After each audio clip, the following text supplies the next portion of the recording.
Hi friends, मैं दिलीप श्रीवास्तव आप लोगों को अपने यूट्यूब चैनल वाईफाई एग्जाम पूरी में स्वागत करता हूं। बच्चों, हम लोग ने आज मेरा टॉपिक है compound interest part 6। Compound interest का 5 पार्ट तक मैंने करा रखा था आप लोगों को। आज मैं करा रहा हूं कंपाउंड इंटरेस्ट पार्ट 6।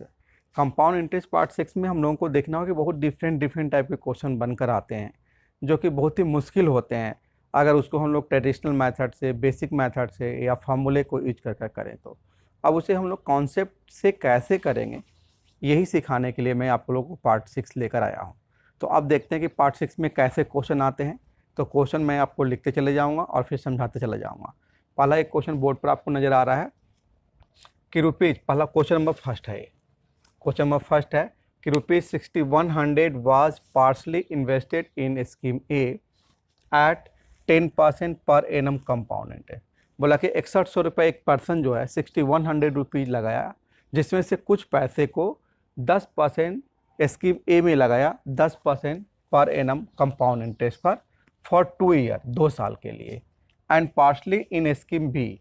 और जो बचा हुआ पैसा था बेटा उसे लगा दिया स्कीम बी में, उसे लगाया सिंपल इंटरेस्ट पर 4 साल के लिए, 4 साल के लिए। और उसका इंटरेस्ट जो था, हाँ, दोनों का सेम इंटरेस्ट पर था। ठीक है, both the scheme give equal interest, both the scheme give equal interest. How much was invested in scheme A. तो बोला कि उसने ए में कितना रुपया इन्वेस्टमेंट किया था। तो सिंपल सी बात है कि बोला कि 6100 रुपया लगाया, तो ये आपके पास 6100 रुपये जो लगाया गया, इसको ए में लगाया गया और कुछ पैसे को बी में लगाया गया, जो बचा हुआ था बी में। यहाँ पर बोल रहा है कि कंपाउंड इंटरेस्ट पर लगाया और यहाँ पर बोल रहा है कि सिंपल इंटरेस्ट पर लगाया, यही बोल रहा है ना। और उसके बाद क्या बोल रहा है कि यहाँ पर 10% का रेट था और 10% का रेट बेटा यहाँ पर भी था, दोनों जगह सेम ही रेट था। ठीक है, और उसके बाद बोला गया है कि यहाँ से ये लगाया 2 साल के लिए और ये लगाया 4 साल के लिए, और यहाँ का इंटरेस्ट जो मिला था और यहाँ का जो इंटरेस्ट मिला था ये आपस में इक्वल थे। इतना पार्ट आपको दिया हुआ कि 6100 रुपीज़ को 2 पार्ट में लगाया, कुछ पैसे को ए में लगाया 10% के रेट से, 2 साल कंपाउंड इंटरेस्ट, और बचा हुआ पैसा बी में लगा दिया 10%, 4 साल सिंपल इंटरेस्ट। और दोनों जगहों से जो मिला हुआ इंटरेस्ट है वो बराबर है। तो बोला कि यहाँ पर ए में उसने कितना रुपया इन्वेस्टमेंट किया था, हम लोग को ये निकालना है। तो सिंपल सी बात है कि मैंने आपको बताया था कि सिंपल ये निकालो, सिंपल इंटरेस्ट तो हर साल बराबर मिलता है। इट मीन्स कि सिंपल इंटरेस्ट की बात करेंगे बेटा तो 40% बन जाएगा। सिंपल इंटरेस्ट क्या बनेगा, 40% बन जाएगा। लेकिन कंपाउंड इंटरेस्ट 10% 2 साल में क्या बनाएगा, 21% बनाएगा। क्या बनाएगा, 21% बनाएगा। तो जो भी पैसा था वो 21% उसका इंटरेस्ट मिला होगा, और यहाँ पर जो भी पैसा था वहाँ पर 40% इंटरेस्ट मिला होगा। कभी भी क्वेश्चन में आप लोग को ध्यान देना, कभी भी आपको अगर एक क्वेश्चन ऐसा दे दे कि मिला हुआ इंटरेस्ट बराबर हो या मिला हुआ अमाउंट बराबर हो, कभी भी ऐसा क्वेश्चन में आ गया कि मिला हुआ इंटरेस्ट बराबर हो या मिला हुआ अमाउंट बराबर हो, तो आप सिंपल सी बात क्या करोगे कि प्रिंसिपल को मान लोगे, एक जगह के प्रिंसिपल को x मान लोगे और दूसरे जगह के प्रिंसिपल को y मान लोगे। क्या बोला मैंने कि जब भी इंटरेस्ट बराबर दिखाना हो या अमाउंट बराबर दिखाना हो, उस सिचुएशन में प्रिंसिपल की वैल्यू को x और दूसरे के प्रिंसिपल की वैल्यू को y, अगर तीसरा भी है तो उसके वैल्यू को z मान कर चलोगे। तो इसका मतलब यहाँ पर कि यहाँ पर लगाया था उसने x रुपया और बेटा यहाँ पर लगाया था उसने y रुपया। क्या लगाया था, ये प्रिंसिपल लगाया था, ये भी क्या लगाया था, प्रिंसिपल। मतलब यहाँ पर x रुपया इन्वेस्टमेंट किया था और यहाँ पर क्या मान लिया मैंने, y रुपया इन्वेस्टमेंट किया। ये चीज़ों को मैंने माना, मैंने क्या माना, लेट किया। मैंने माना कि यहाँ पर x रुपया लगाया, यहाँ पर y रुपया प्रिंसिपल के रूप में लगाया। तो यहाँ से इंटरेस्ट क्या मिलेगा, 21% मिलेगा।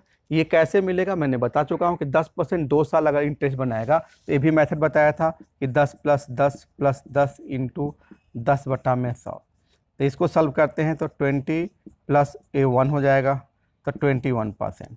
ये भी मेथड सिखाया था आप लोगों को, या दूसरा मेथड भी मैंने सिखाया था इसके लिए, आपको इसके लिए दूसरा मेथड भी सिखाया था कि 10% कैसे निकालते हैं। इस 100 रुपया ले लिया, इसका 10% अगर मान लिया तो 10 बना, इसका 10% कितना बना, 1 बना। तो यहाँ पर 2 का और यहाँ पर 1 का, मतलब ये 20 हो गया और ये 1 हो गया। तो 21 क्या हो गया 21%। तो सिंपल से आपको मैंने एक चार्ट पे भी लिखवाया था कि 10% 3 साल लिखवाया था 33.1%, लेकिन 2 साल रहेगा तो सीधे सीधे 10 + 10 20 और 10 का 10% एक, ऐसा बताया था मैंने। अब उस सिचुएशन में हम लोग को करना क्या होगा, आप लोग को पीछे का वीडियो देख लेना, अगर जिसको समझ में नहीं आएगा कि 20-21% कैसे आया, वो पीछे के वीडियो में देगा। सिंपल इंटरेस्ट हर साल बराबर मिलता है, 10% 4 साल है तो 40% बन जाएगा, 10% 3 साल है तो 30% बन जाएगा, 10% 2 साल है तो 20% बन जाएगा। इसका मतलब कि यहाँ का प्रिंसिपल मैंने एक्स माना, तो एक्स का आपको 21% इंटरेस्ट मिला, मतलब ये मिला, और यहाँ के प्रिंसिपल को बेटा वाई माना, तो वाई का क्या मिला 40% इंटरेस्ट मिला।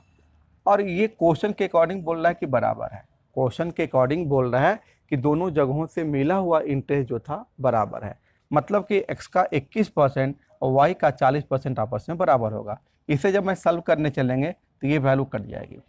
तो यहाँ पर x/y का एक रेशियो ले लेना कि x/y की वैल्यू क्या आ जाएगी, तो 40 y इधर आ गया तो ये 21 इधर जाएगा, मतलब 40/21 होगा। तो 40/21 बेटा क्या हो गया, ये आ गया आपका प्रिंसिपल का रेशियो, क्योंकि x और y क्या माने थे, प्रिंसिपल माने थे, तो 40/21 प्रिंसिपल का रेशियो आ गया। अब इसी रेशियो में 6100 रुपीज़ को डिवाइड किया गया होगा। आपको ए में पूछा गया है, तो ए में ए को मैंने से x माना था, इसकी वैल्यू आ गई 40 रेशियो। तो आप 6100 रुपया को आप 6100 रुपीज़ को कैसे डिवाइड करोगे, 6100 इंटू आप लिख सकते हो कि 40 बटा में टोटल कितना है 40 + 21, 40 + 21 61 होता है, यहाँ कटा दिया, ये 100 आ गया, इसका मतलब आ गया 4000 रुपीज़। क्या आ गया 4000, मतलब ए में लगाया था 4000 रुपीज़, आपका आंसर हो जाएगा 3। अगर आपसे बी में पूछ लिया होता तो क्या करते, 6100 इंटू 21/61 ऐसा कर लेते।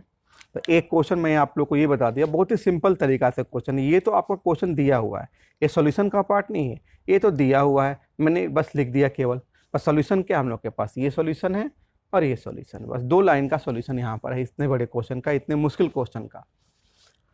अब चलते हैं दूसरे क्वेश्चन की तरफ।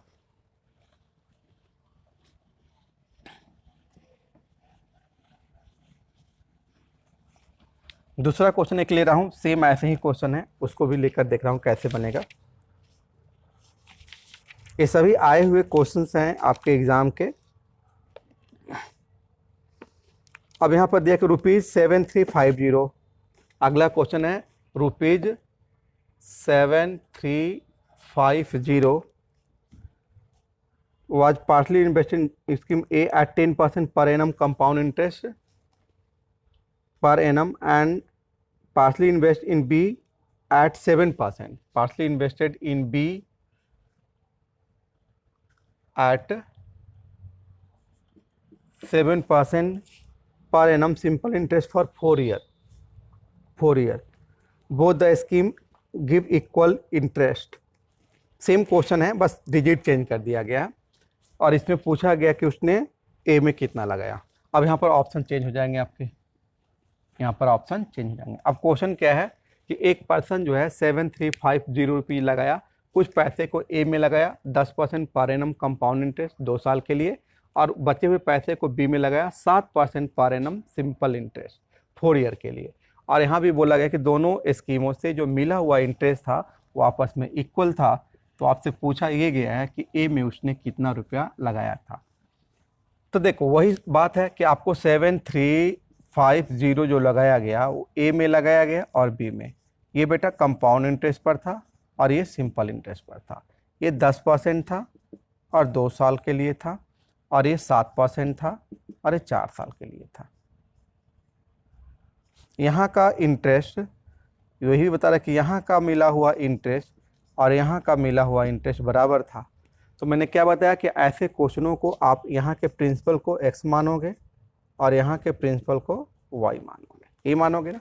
अब यहाँ पर 21% इंटरेस्ट बनेगा और बेटा यहाँ पर 28% बनेगा, सिंपल इंटरेस्ट है 28%।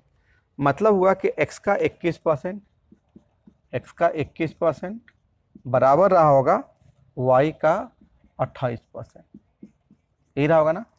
ये रेशियो निकालेंगे तो एक्स और वाई का जो रेशियो मिला हम लोगों को, वो रेशियो कितना मिला कर देंगे तो आपके पास वो चला जाएगा वैल्यू 28/21, मतलब 7 से कट जाएगा 4 और ये 3 कटकर 4 और 3 का रेशियो आ गया।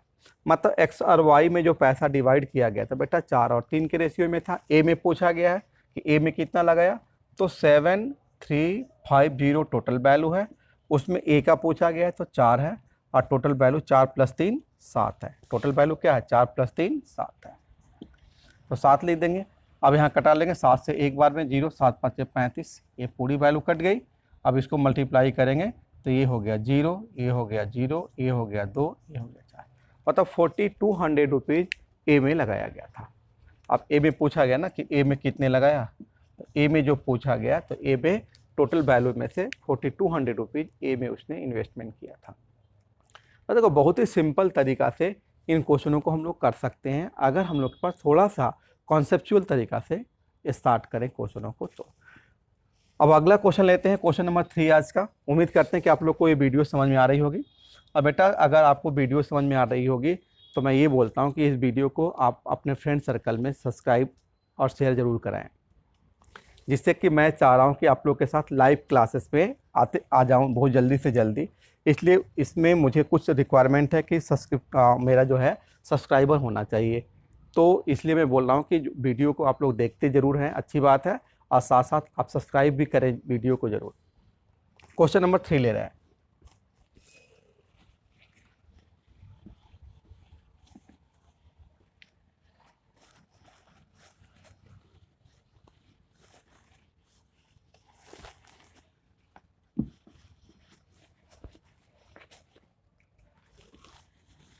देखो सिंपल सी बात है कि बहुत ही आसानी तरीक़ा से क्वेश्चन हम लोग कर सकते हैं, बस हम लोग के पास पेशेंस चाहिए। पेशेंस के साथ चीज़ों को सिस्टमेटिक तरीक़ा से पढ़ते चले जाएं। तो अब क्वेश्चन एक है आपके पास, the respective ratio of the some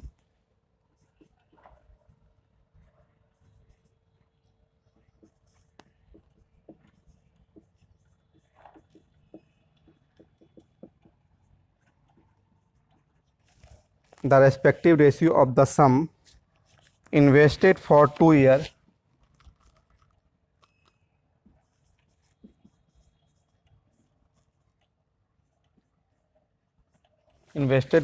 years each in scheme A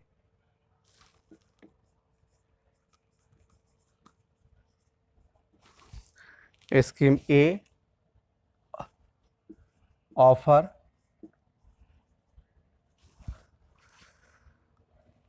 20% per annum compound interest. Compounded annually हमेशा लिखा रहता है, and in scheme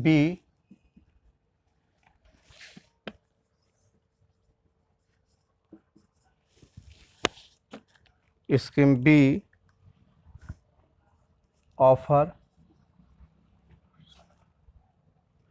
9% per annum simple interest. SI मतलब सिंपल इंटरेस्ट, साधारण ब्याज, is 1:3 difference between the interest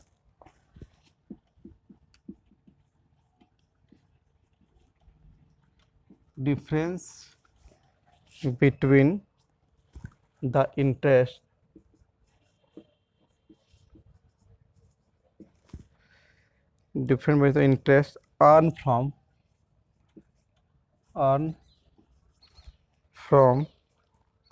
both the scheme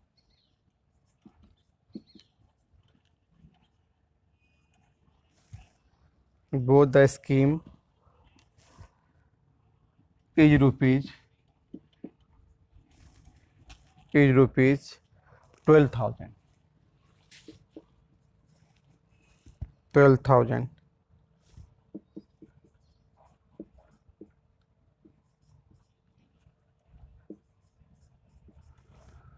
how much was invested in scheme A.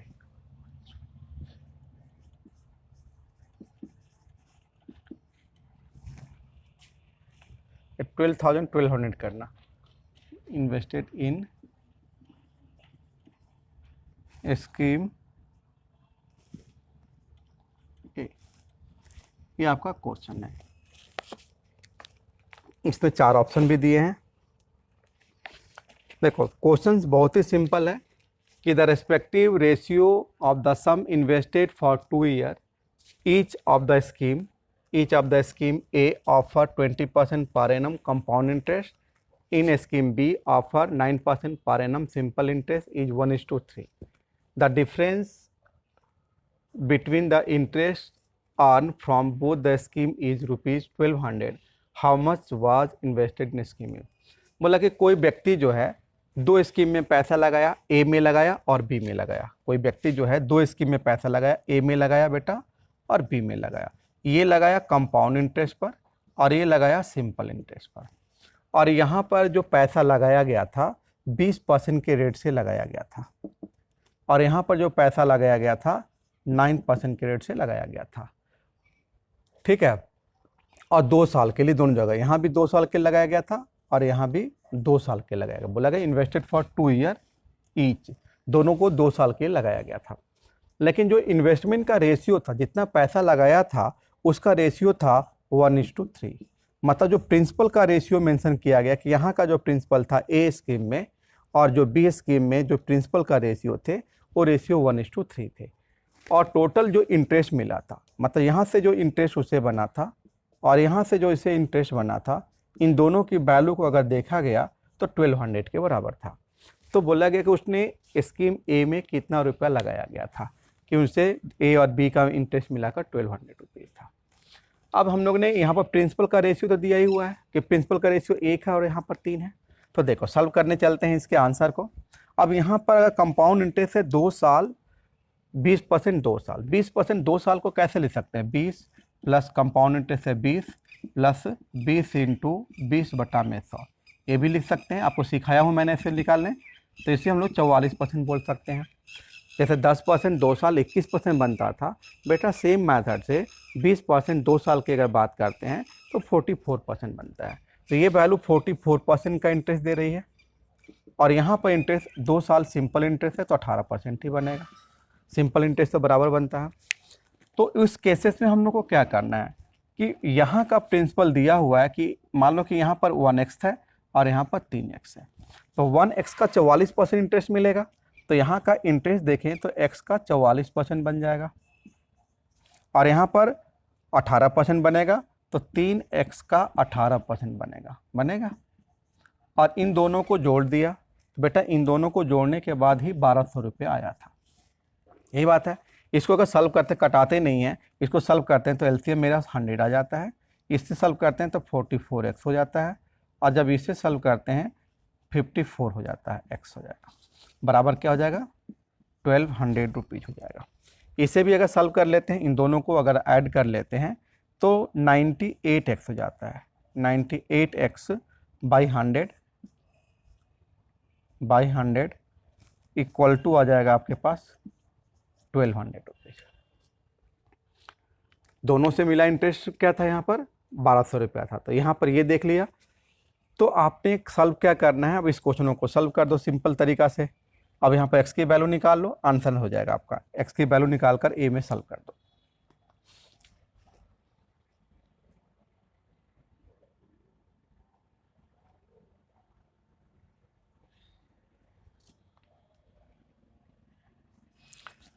तो देखो इसको x की वैल्यू हम लोग कैसे निकालेंगे, हम लोग x की वैल्यू निकाल 90 x बराबर लिख सकते हैं 1200 इंटू 100।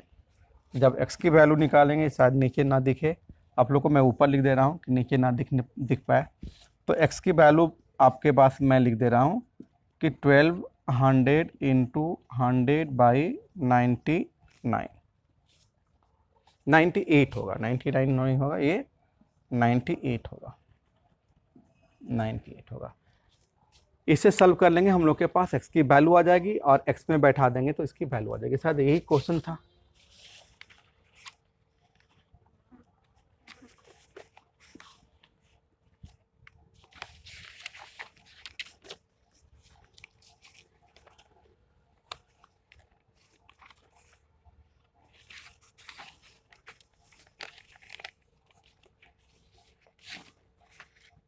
7% 4 ईयर था, सॉरी एक क्वेश्चन मैंने देखने में मिस्टेक कर दिया। ये 7% के बाद जो है ये 4 ईयर के लिए था। 4 ईयर था नहीं, 2 ईयर ही था।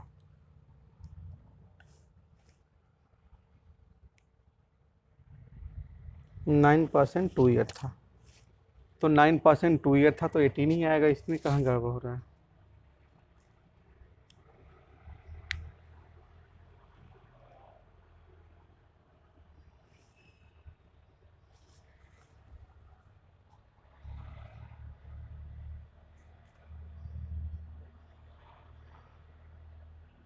हम्म।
देखो क्वेश्चन में यहाँ पर आपको डिफरेंस की बात कर रहा था, तो हम लोगों ने इसको लिख दिया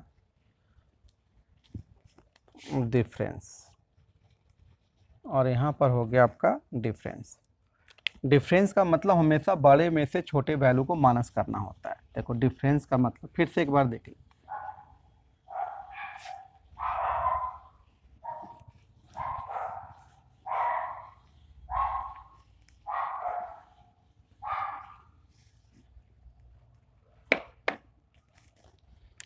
देखो यहाँ पर ए की बात कर रहा है। ए में आ गया कंपाउंड इंटरेस्ट, ये हो गया 20% पर एनम, ये हो गया 2 साल।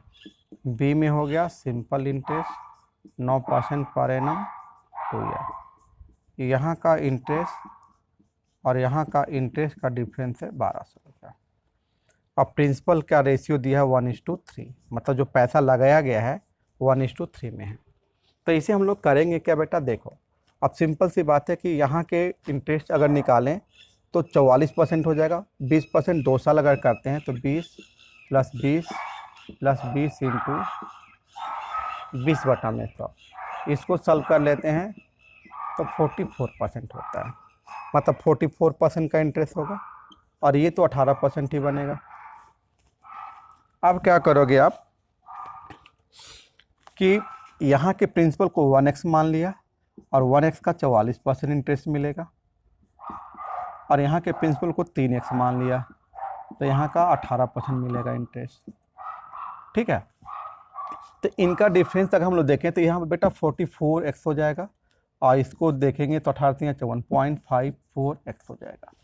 और इंटरेस्ट का जो डिफरेंस दिखा रहा है वो डिफरेंस का मतलब बड़े में से छोटा ही माइनस करना होता है, यानी कि पहले में से दूसरे माइनस करना होता है, ऐसा मतलब नहीं होता। डिफरेंस वर्ड ही जब करता है इसका मतलब बड़ी वैल्यू में से आपको छोटी वैल्यू माइनस करनी पड़ेगी।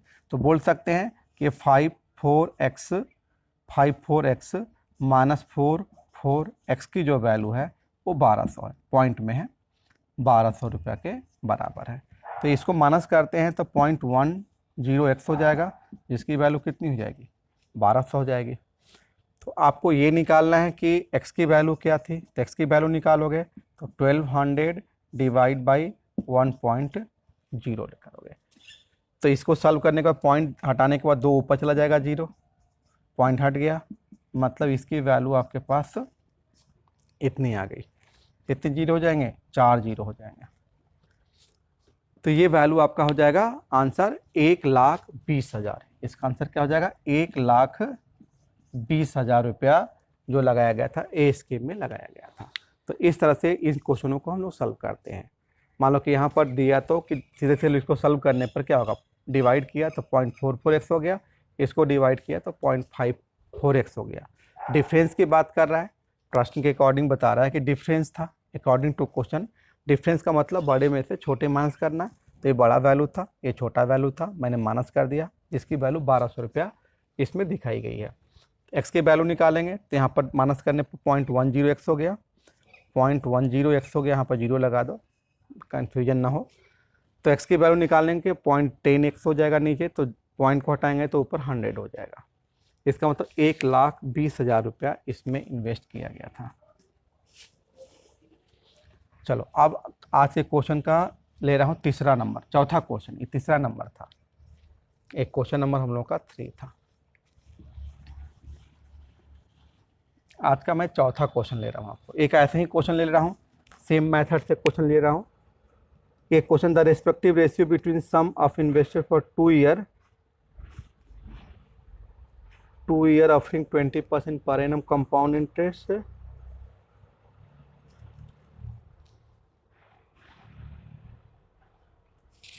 यहाँ पर कर दो 10% पर एनम कंपाउंड इंटरेस्ट,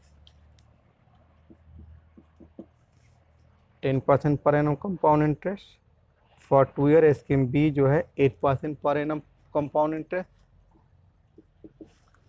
और रेशियो कर दो 1:2, रेशियो को कर दो 1:2, और इनका डिफरेंस यहाँ पर दिया 990 रुपया, डिफरेंस दे दिया 990 रुपया।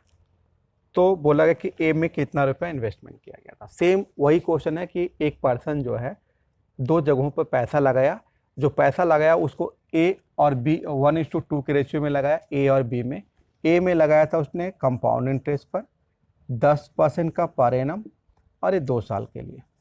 अब बी में लगाया था सिंपल इंटरेस्ट पर, और उसका रेट था 8% पर एनम, यहाँ भी टाइम 2 साल था। और यहाँ पर जो प्रिंसिपल लगाया था 1:2 में लगाया था। अब बोला कि उनका जो डिफरेंस था वो यहाँ के इंटरेस्ट का डिफरेंस ऑफ इंटरेस्ट जो था वो था 990 रुपया। तो वही करेंगे कि यहाँ का इंटरेस्ट क्या होगा 21%, यहाँ का इंटरेस्ट क्या होगा 18%। तो इसको अगर 1x मान लेते हैं तो 1x का 21% हो जाएगा, और इसको मैंने 18% मान लेते हैं तो यहाँ पर 2x का 18% होगा इंटरेस्ट। ये क्या होंगे? इंटरेस्ट होंगे। तो इसको हम लिख सकते हैं 0.21x, मतलब 0.2nx। इसको मैंने लिख सकते हूँ 18 के 36, 0.36x।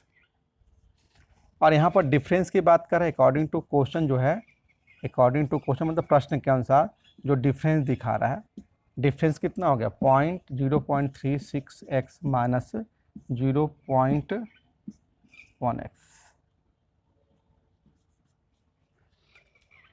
ये पॉइंट है। तो उस केसेस में आपका डिफरेंस क्या बना, यहाँ पर देखो कि डिफरेंस यहाँ पर क्या बना, यहाँ पर डिफरेंस आपके बना 15x, 0.15x। तो पॉइंट हो गया, और इन्हीं का जो 0.15x की वैल्यू है 990 रुपया है। तो x की वैल्यू निकालेंगे तो क्या मिलेगा, x की वैल्यू निकालेंगे तो 990 डिवाइड बाई 0.15, पॉइंट के बदले में 0 हो जाएगा, मतलब 6600 रुपीज़। क्या हो जाएगा 6600 रुपीज़। उसने x की वैल्यू आ गई, और x की वैल्यू पूछा गया, ए में पूछने का मतलब x की वैल्यू पूछा गया 1x है, ए की वैल्यू 1x है, मतलब x की वैल्यू पूछी गई है। तो आंसर आपका 6600 रुपीज़ ही होगा।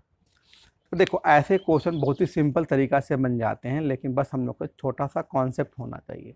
कॉन्सेप्ट होंगे तो बहुत ही आसानी से क्वेश्चन बनेंगे। क्वेश्चन नंबर 4 था, एक क्वेश्चन नंबर 4 था। तो ये बात समझ में आ रही होगी आपको कैसे निकालते हैं ऐसे क्वेश्चनों के आंसर।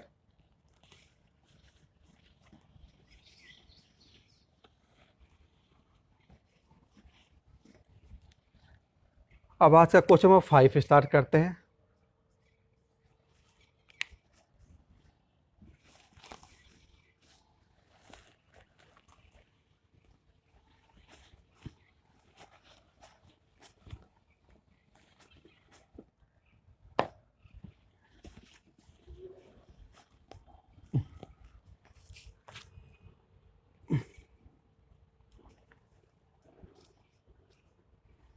एक क्वेश्चन ले रहे हैं। क्वेश्चन लिखा हो कि Shyam invested rupees,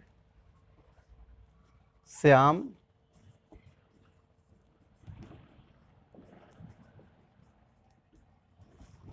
rupees P for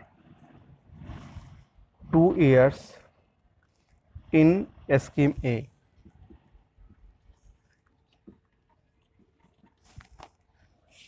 In scheme A, which offer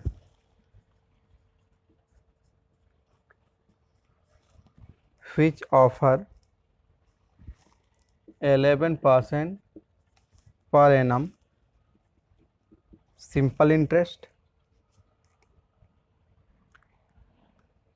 He also invested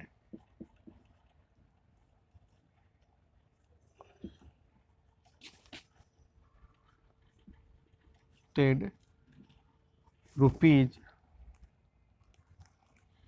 600 plus P, 600 plus P in a scheme B, which offered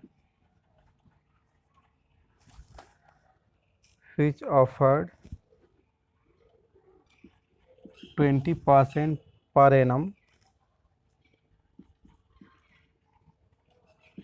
compound interest.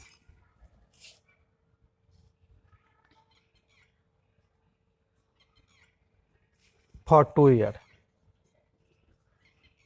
For 2 years. If the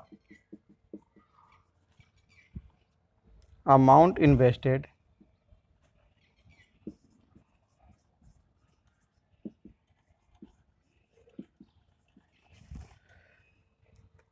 of the amount received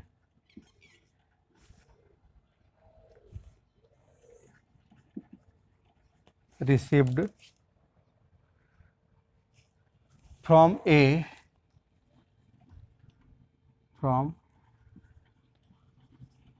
scheme A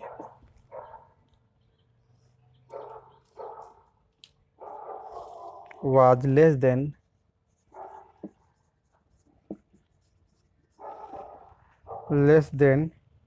that received from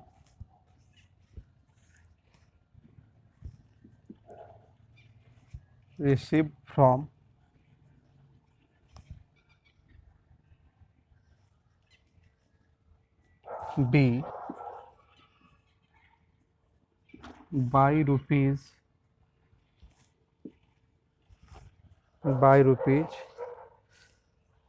1216. What is the value of A?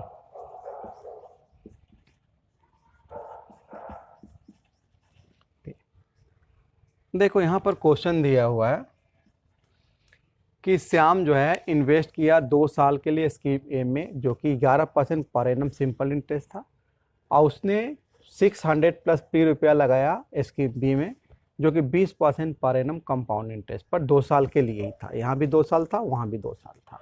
If the amount receive from scheme A was less than the receive from B by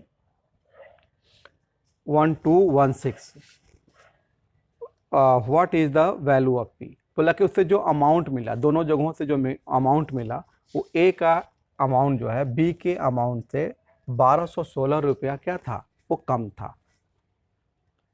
तो बोला गया है कि P की value क्या थी। Simple सा बात वही है बेटा कि आपने ए में लगाया, उसने बी में लगाया, यहाँ पर पी रुपया लगाया और यहाँ पर पी प्लस 600 लगाया।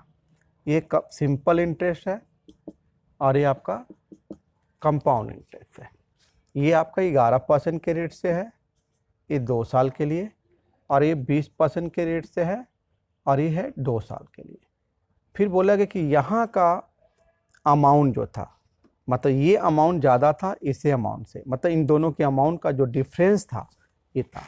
तो इंटरेस्ट यहाँ पर देखें तो 22% का बनेगा, सिंपल इंटरेस्ट है, और यहाँ का इंटरेस्ट देखें तो 44% का बनेगा, कंपाउंड इंटरेस्ट है।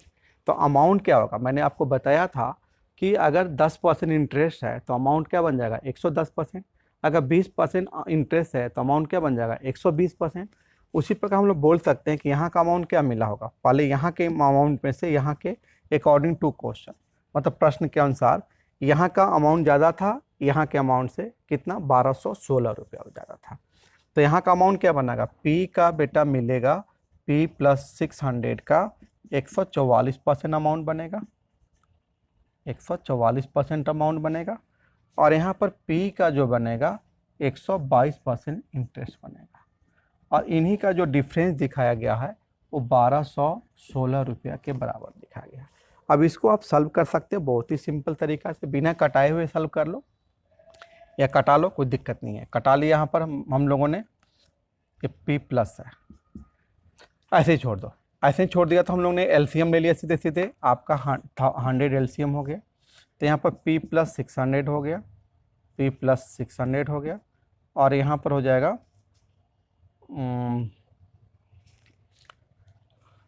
144 माइनस हो जाएगा पी 122 बराबर 1216 रुपया। क्रॉस मल्टीप्लाई कर लो, सिंपल तरीका से क्रॉस मल्टीप्लाई कर लिया तो क्रॉस मल्टीप्लाई किया तो 14 चला जाएगा, यहाँ मल्टीप्लाई कर दिया तो 144 पी प्लस हो जाएगा, यहाँ मल्टीप्लाई कर दिया तो 0 0 24 24 2 26 6 2 8 माइनस हो जाएगा आपका 122 पी बराबर हो जाएगा 1216 इंटू 100, क्रॉस मल्टीप्लाई कर लिया। अब इसकी वैल्यू निकाल कर सीधे सीधे ये जाकर उधर क्या हो जाएगा माइनस हो जाएगा। तो माइनस होने के बाद देखो जगह तो नहीं यहाँ पर है, मैं इधर लिख दे रहा हूँ, इस क्वेश्चन को मैं इधर लिख दे रहा हूँ हटाकर। तो इस केसेस में आप क्या करोगे, यहाँ पर तो माइनस हो जाएगा ये, तो यहाँ पर 44 मतलब 22 पी बच जाएगा आपके पास, और ये वैल्यू जाकर 121600 माइनस 86,400 बन जाएगी। अब यहाँ पर बेटा पी की वैल्यू निकालोगे, 22 पी की वैल्यू माइनस करोगे तो 00 तो रहेगा ही, ये हो गया 2 और यहाँ हो गया 5, ये हो गया 11, 11 का मतलब 8 3 11 3 हो गया। अब P की वैल्यू निकाल लो तो 35200 डिवाइड बाई 22 हो गया। इसको 22 से एक बार में कटा दोगे तो 22 हो जाएगा, बच जाएगा 22 के बाद 13 बच जाएगा, 132 6 बार में कट जाएगा, मतलब ये कट कर 22 दूना के 22 और 22 6 बार में कटेगा और ये 00 हो जाएगा। तो P की वैल्यू आपके 1600 रुपये आ गई। तो यहाँ से हम लोग देखते हैं कि जो P की वैल्यू आ गई 1600 हो गई, तो हम लोग के पास आंसर जो बेटा होगा वो 1600 रुपीज़ हो गया। देखो इसमें कुछ भी नहीं क्वेश्चन है, बस एक लाइन का क्वेश्चन है।